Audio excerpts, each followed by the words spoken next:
дар баъзе ҳолатҳо нофаҳмоиҳои шадид, муноқишаҳои пайваста байни аъзоёни оила, бетарафии атрофиён, вазъи номусоиди равонӣ ё дар ҳолати мастӣ қарор доштан боиси содир гаштани ҷиноятҳои вазнин мешавад, ки аҳли ҷомеаро ба ташвиш овардааст. чунин як воқеаи гӯшношунид дар ноҳияи ҷалолиддини балхӣ ба вуқӯъ пайваст, ки падар писари худро бо зарби бел ва дастачӯб ба ҳалокат мерасонад.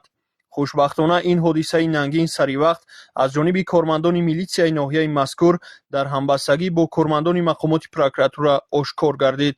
дидаю дониста аз ҳаёт маҳрум сохтан, куштор, ҷинояти вазнин ҳисобида шуда, боиси ҷавобгарии сахти ҷиноятӣ ва маҳрумияти озодии муддати тӯлонӣ мегардад.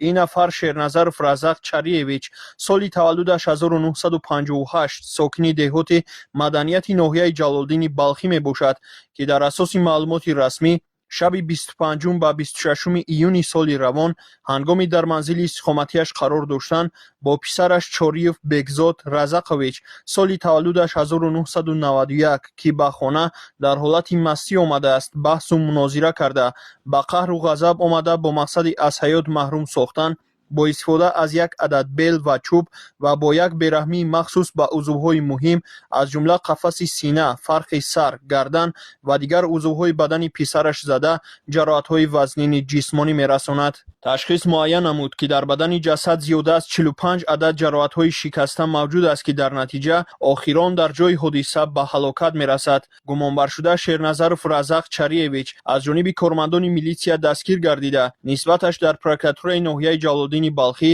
бо дастрасии модда 104 қисми 2 банди Е кодекси ҷиноятии ҷумҳурии Тоҷикистон парвандаи ҷиноятӣ оғоз гардида, тафтишот идома дорад.